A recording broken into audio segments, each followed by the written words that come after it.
안녕하세요. 그러면 지금부터 수행평가 설명을 시작하도록 하겠습니다.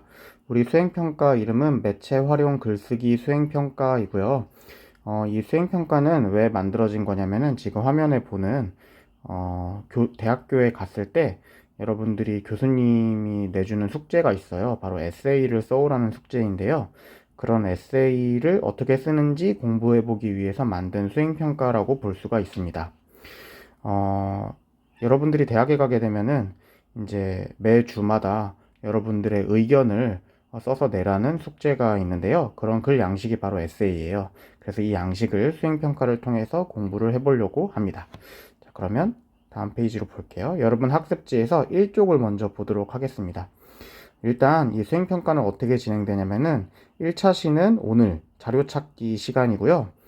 다음 시간에는 이제 우리가 수행을 준비할 시간이 좀 필요하기 때문에 그 진도를 나갈 겁니다. 그리고 이제 2차 시에는 글을 작성하는 수행을 하게 될 거예요. 근데 지금 이 동영상을 보는 친구들 중에서 그 수업을 못 들어서 그 지금 이 동영상을 보는 친구들이 있을 거예요. 이 학생들은 언제 수행을 보는지는 저랑 약속을 잡아가지고 그런 친구들끼리 모여서 보도록 하겠습니다. 자, 매체 활용 글쓰기 수행평가를 할 때 글쓰기 주제는 자신의 진로와 관련된 것을 자유롭게 하면 됩니다. 이 글쓰기 주제로 김영은 선생님 시간에 카드 뉴스도 만들 예정이니까 주제를 잘 선택하기를 바랍니다. 자, 수행평가 평가 기준에 대해서 안내를 할게요. 먼저 점수부터 안내를 하도록 하겠습니다. 자, 이 수행은 20점짜리 수행이에요. 우리 중간고사가 33점이었거든요. 그래서 20점이라면 굉장히 높은 점수가 있는 수행평가라는 것이죠. 만약에 이 수행평가를 이름만 써서 낸 경우에는 8점을 받게 되고요. 참여를 했는데, 즉 쓰긴 썼는데 다 틀린 경우에는 10점을 받게 됩니다. 자, 그리고 이 수행평가는 내용 점수가 일단 있어요. 우리가 여러분들이 받은 학습지에는 5개의 단락으로 나뉘어져 있는데, 제목부터 1단락부터 5단락까지 내용상으로 유기적으로 관련된 한 편의 글이어야 됩니다. 그래서 각 단락별로 다른 글을 쓰는 게 아니라 모든 단락을 합쳐서 하나의 글을 쓰는 것이고요. 만약에 내용이 이어지지 않을 경우에는 2점을 감점받게 됩니다. 자, 그런데 백지가 아닌 경우, 그러니까 뭔가를 한 경우에는 최소 점수가 10점이라고 했잖아요. 이 10점에서 더 깎이지는 않습니다. 그리고 각 단락별로 채점의 조건이 있어요. 이 채점의 조건이 어떻게 되는지는 조금 이따가 설명을 해드리도록 할게요. 자, 다음은 분량 점수를 설명을 해드리는데 이 분량 점수는 굉장히 중요합니다. 각 단락별로 패스 or 페일 개념이고 점수가 깎이는 개념이 아닙니다. 그래서 각 단락별로 마지막 줄을 시작하지 않은 경우에는 그 단락은 평가하는 선생님들이 아예 읽지 않을 겁니다. 즉 점수로 따지자면 마이너스 2점씩 되는 것이죠. 마지막 줄의 첫 번째 칸을 채우면 되고 마지막 칸까지는 다 채우지 않아도 됩니다. 마지막 줄의 첫 번째 칸에 온점이나 물음표, 느낌표 등 문장 부호만 있는 경우에는 분량 조건을 달성하지 않은 것으로 판단을 합니다. 그리고 정해진 분량을 넘어가는 부분은 감점하지는 않지만 읽지를 않을 거예요. 그리고 같은 단락 안에서 줄바꿈은 사용하지 않습니다. 혹시 줄바꿈을 써서 공백이 생긴 경우에는 그만큼 글의 분량에서 빼가지고 제가 계산을 해볼 거예요. 자, 예시를 한번 보도록 하겠습니다. 자, 여기 이 부분을 보면은 자, 여기 부분에서 지금 마지막 그 한 단락의 마지막 줄에 그 첫 번째 칸을 넘어서 글자가 이렇게 적혀 있죠. 이런 식으로 글자가 적혀 있으면 안 깎이고요. 여기 이 끝부분까지 다 채울 필요는 없어요. 여기는 비워져 있어도 돼요. 그런데 여기에는 글자가 있어야 됩니다. 근데 만약에 이 부분에 만약에 잠시만요. 만약에 여기에 뭐 문장 부호만 있다. 예를 들어 느낌표로 끝난다던가 물음표로 끝난다던가 뭐 그렇게 되는 경우에는 이제 분량 점수를 못 채운 것으로 판단을 하게 됩니다. 그래서 여러분들이 마지막 줄에 첫 번째 칸 이상으로 글자가 있어야 된다는 것을 꼭 이제 생각하고 작성을 하면 될 것 같아요. 자, 그러면 돌아갈게요.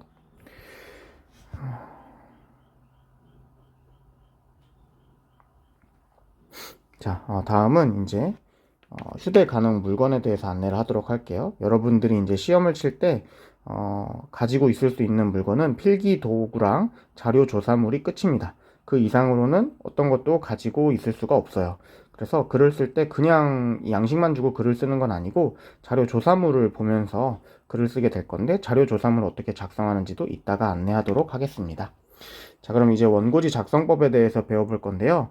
이 원고지 작성법은 수행평가 기준은 아니고 내신에 해당이 되는 그런 거예요. 그래서 어떤 식으로 하면 될지, 이제 내신 시험 범위로만 넣고 수행에서 평가되는 것은 아니니까 너무 부담 갖지는 말고, 이제 하지만 그렇다 할지라도 원고지 작성법을 지켜서 수행을 써줘야 되겠죠. 자, 여러분들은 여기 학습지 중에서 예시를 보면서 하도록 하겠습니다. 자, 첫 번째 원고지 작성법은 단락별로 첫 칸은 띄어쓰는 것입니다. 여기 보면은 단락을 시작할 때 첫 번째 칸은 띄어써져 있죠? 이런 식으로 쓰면 됩니다. 자, 그리고 글자는 한글이나 한자나 한 칸에 한 글자를 쓰면 돼요. 여기 보면은 한 칸에 한 글자씩 적혀 있죠. 자, 숫자 같은 경우에는 이런 식으로 한 칸에 두 개를 적습니다. 자, 그리고 영어 알파벳 같은 경우에는 대문자는 한 칸에 하나씩 적고 소문자는 한 칸에 두 개씩 적습니다. 자, 문장 부호 같은 경우에는 이런 식으로 마침표는 칸의 왼쪽 아래에다가 적으면 돼요. 그런데 이런 경우 이런 식으로 마침표를 적고 나서 띄어쓰지 않고 그 다음 칸에 바로 글자를 적습니다. 예를 들면은 이렇게 적은 거는 이제 잘못된 예시인 것이죠. 한 칸 안에 글자랑 마침표가 다 있고 뭐 한 글자 띄고 그 다음에 이제 글이 나오고 있잖아요. 이런 건 이제 잘못된 거예요. 자, 느낌표랑 물음표 같은 경우에는 이런 식으로 칸의 가운데에다가 적으면 되고요. 느낌표랑 물음표는 쓰고 나서 한 칸을 띄우고 그 다음에 다음 내용을 씁니다. 자, 그리고 여기 따옴표 같은 경우에는 이런 식으로 시작할 때는 오른쪽 위에다가 적고 끝날 때는 이제 오른쪽 위에다가 적습니다. 따옴표 같은 경우에는 그 마침표랑 같이 적을 수가 있어요. 근데 우리가 이제 보통 따옴표를 쓸 때는 뭔가를 인용하는 거잖아요. 그래서 인용할 경우에는 길어져서 줄바꿈을 하고 쓰는 경우도 있는데요. 우리 수행에서는 줄바꿈을 아예 하지 않습니다. 자, 그리고 말줄임표의 경우에는 한 칸에 점 3개를 적으면 됩니다. 자, 원고지 작성법은 여러분들이 지켜서 적어줄 때 원고지 작성법을 틀렸다고 해서 감점을 하거나 그러지는 않을 거예요. 자, 그러면 이제 어떻게 하면은 이 내용 조건들을 맞출 수 있는지를 한번 보도록 하겠습니다. 자, 첫 번째 조건은 독자의 주의를 끄는 최근의 화제인데요. 자, 여기에는 조건이 두 개가 있습니다. 첫 번째로는 기사나 영상의 제목을 이제 따올 것. 그럴 때 이제 따옴표를 활용을 해서 이제 작성을 하고 있는데요. 기사나 영상의 내용을 포함할 것. 뭐 이런 식으로 두 개의 조건을 맞추면 됩니다. 글을 읽어보면은 최근 유전자를 내 맘대로 맞춤형 아기 시대 온다라는 기사를 읽었습니다. 라고 되어 있는데, 기사에서 따옴표를 활용해서 기사 제목을 가지고 왔죠. 이런 식으로 인용을 하면 되고요. 첫 번째 조건 달성을 한 겁니다. 두 번째 조건은 뭐 아기의 유전자를 조작해 질병을 없애고 개인의 능력을 향상시킬 수 있다는 내용이었습니다. 라고 되어 있죠. 이런 식으로 두 번째 조건을 달성을 하면 됩니다. 자, 다음은 문제 현황인데요. 문제 현황은 통계 자료 혹은 전문가의 발표 자료를 포함을 해야 됩니다. 그리고 전문가의 이름 등 출처를 반드시 명시를 해야 되죠. 자, 여기에 보면은 위 기사와 관련된 아기 유전자 조작 문제에 관해 세계보건기구인 WHO는 인간 생식세포의 게놈 편집에 공식적으로 반대한다는 입장을 성명서를 통해 밝혔습니다. 라고 되어 있어요. 세계보건기구가 이제 게놈 편집에 반대한다는 입장을 발표했다는 전문가의 발표 자료를 포함하고 있고요. WHO라는 전문가 이름, 전문가 집단 혹은 기관명 이런 것들을 밝히고 있죠. 이런 식으로 조건을 달성하면 됩니다. 자, 세 번째는 자신의 입장과 논거를 제시하는 건데요. 첫 번째 조건이 논제와 논제에 대한 찬성 혹은 반대 용어를 명시하는 것입니다. 그리고 두 번째 조건은 추론 과정에서 반드시 예시를 활용하는 것입니다. 자, 첫 번째 조건부터 보면은 저 역시 아기의 유전자를 조작하는 일에 반대합니다. 라고 아기의 유전자를 조작하는 일이라는 논지를 제시하고 반대합니다. 라는 용어를 명시하고 있죠. 이렇게 조건을 작성했고요. 왜냐하면 유전자 조작은 인간의 생명을 가볍게 여기는 문제를 일으키기 때문입니다. 예를 들어 2018년 11월 27일 중국의 허쟁쿠이 교수는 홍콩에서 열린 유전자 편집 컨퍼런스에서 아기 유전자 편집 기술을 발표했는데 그 연구에서는 인간 배아 16개가 사용되었고 그 결과 에이즈의 면역을 지닌 쌍둥이 아기가 태어났습니다. 이 과정에서 인간이 될 수 있었던 배아 15개가 희생되었습니다. 인간의 생명은 모두 존엄한데 더 강한 존재의 탄생을 위해 다른 존재를 희생시키는 것은 윤리적으로 허용될 수 없다고 생각합니다. 여기 보면은 추론 과정에서 반드시 예시를 활용하라고 되어 있는데요.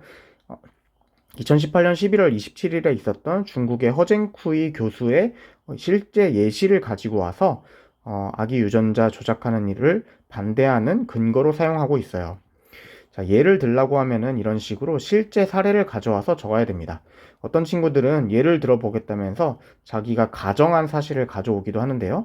그것은 예를 드는 것이 아닙니다. 그렇기 때문에 실제 사례를 가지고 와서 작성을 하면 됩니다.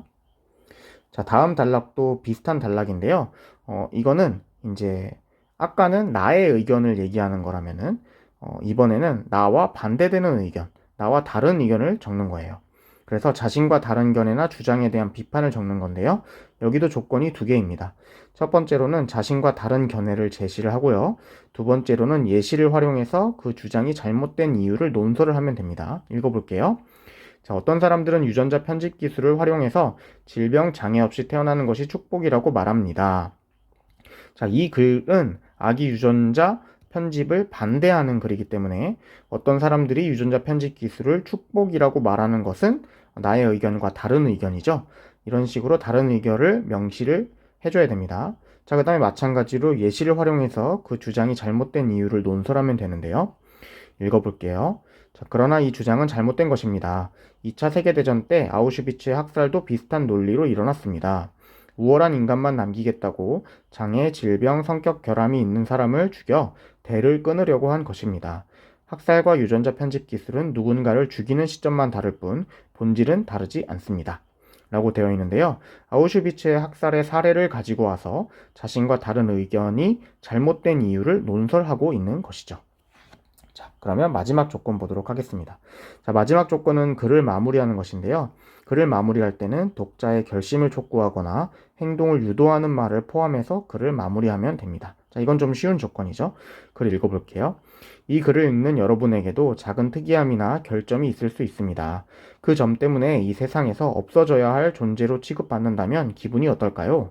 아기 유전자 편집 기술이 금지되도록 많은 관심을 부탁드립니다. 라고 마무리되고 있는데요. 여기 보면은 아기 유전자 편집 기술이 금지되도록 많은 관심 부탁드립니다. 만관부 얘기를 하면서 마무리하고 있잖아요. 이런 식으로 독자의 결심이나 행동을 어떤 유도하는 말을 포함해서 글을 마무리하면 됩니다. 자, 이런 식으로 이제 글을 조건에 따라서 글을 쓰는 거예요. 그래서 여러분들이 글을 잘 쓰고 못 쓰고가 없이 이것은 준비하면은 누구나 쓸 수 있는 글입니다.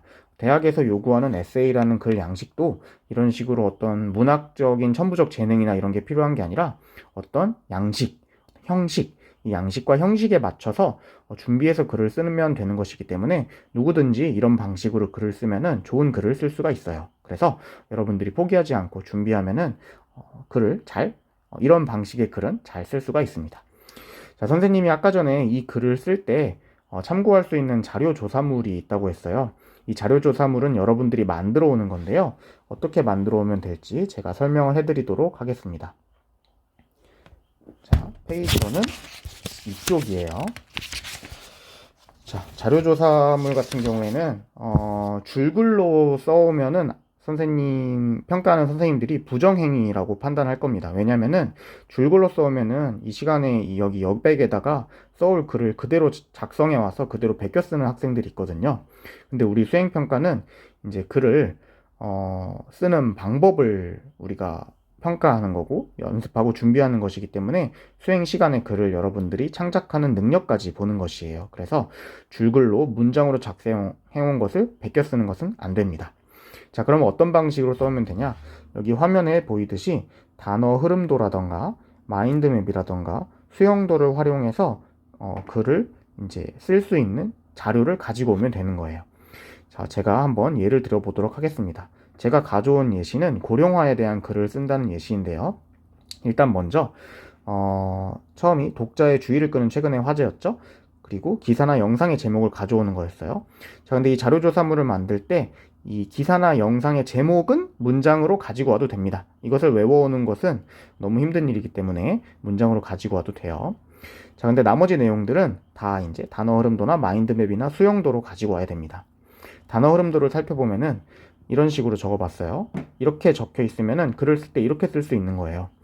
출생 인구 감소에 따라서 고령화가 일어나게 되고, 그러면 노인들을 부양을 해야 되는데 그 노인들을 부양하는 거는 너무 힘든 일이기 때문에 노인들이 스스로를 직접 부양할 수 있도록 노인 일자리의 필요성이 대두되고 있다. 이런 식으로 여기 있는 단어만 가지고도 글을 쓸 수가 있겠죠. 다음 문제의 현황 같은 경우에는 제가 마인드맵을 한번 가지고 왔습니다. 자, 세계인구조사위원회의 발표에 따르면은 출생률이 낮아지게 되면은 이제 고령화가 일어나면서 노인 빈곤율이 높아지게 되는데, 이 노인 빈곤율을 해결하기 위해서는 노인들을 부양하는 것이 필요하다.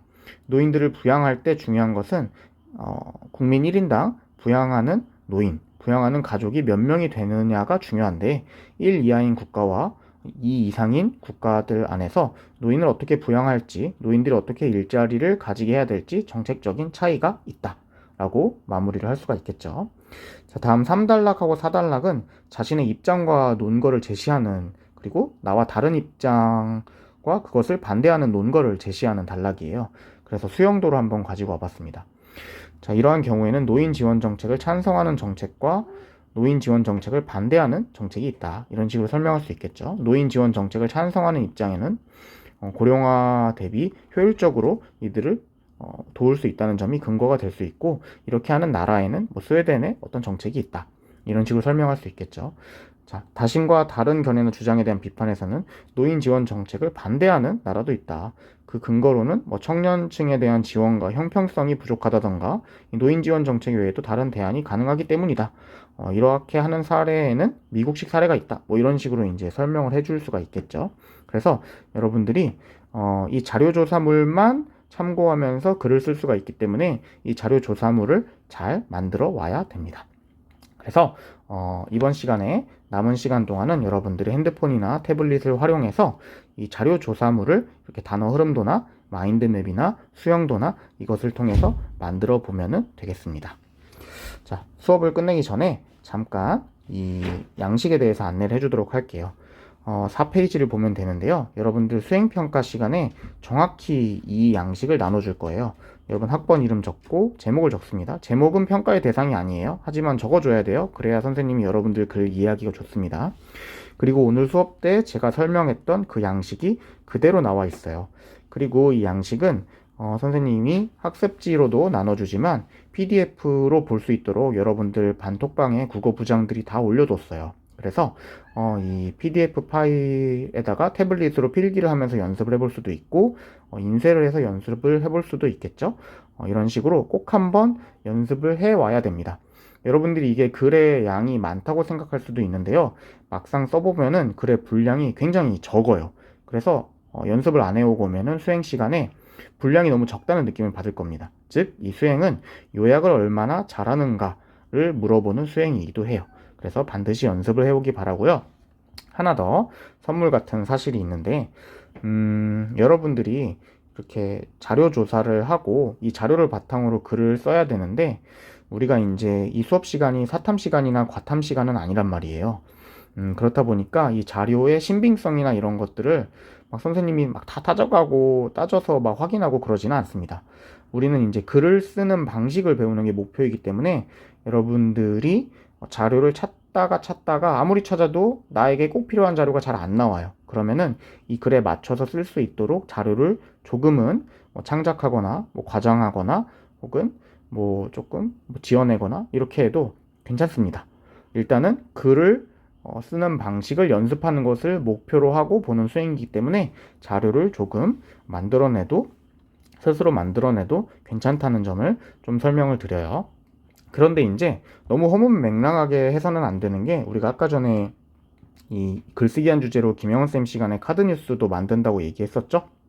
그래서 이 글과 김영훈 선생님 카드뉴스 만든 걸 바탕으로 여러분들 교과 세부 능력 특기 사항에 기재가 많이 될 예정이에요. 근데 허무맹랑한 내용이 들어가면은 교과 세특이 이상해지겠죠? 그렇기 때문에 최대한 유의미한 자료를 찾아보되 찾다가 안 나왔을 때 여러분들 수행 자료가 없어서 수행을 못 보는 일은 없어야 된다는 이야기를 하는 겁니다. 그래서 여러분들이 잘 준비해 가지고 모두 수행해서 좋은 결과 있으면 좋겠습니다. 자, 그러면 여기까지 하도록 할게요. 모두 수고했어요.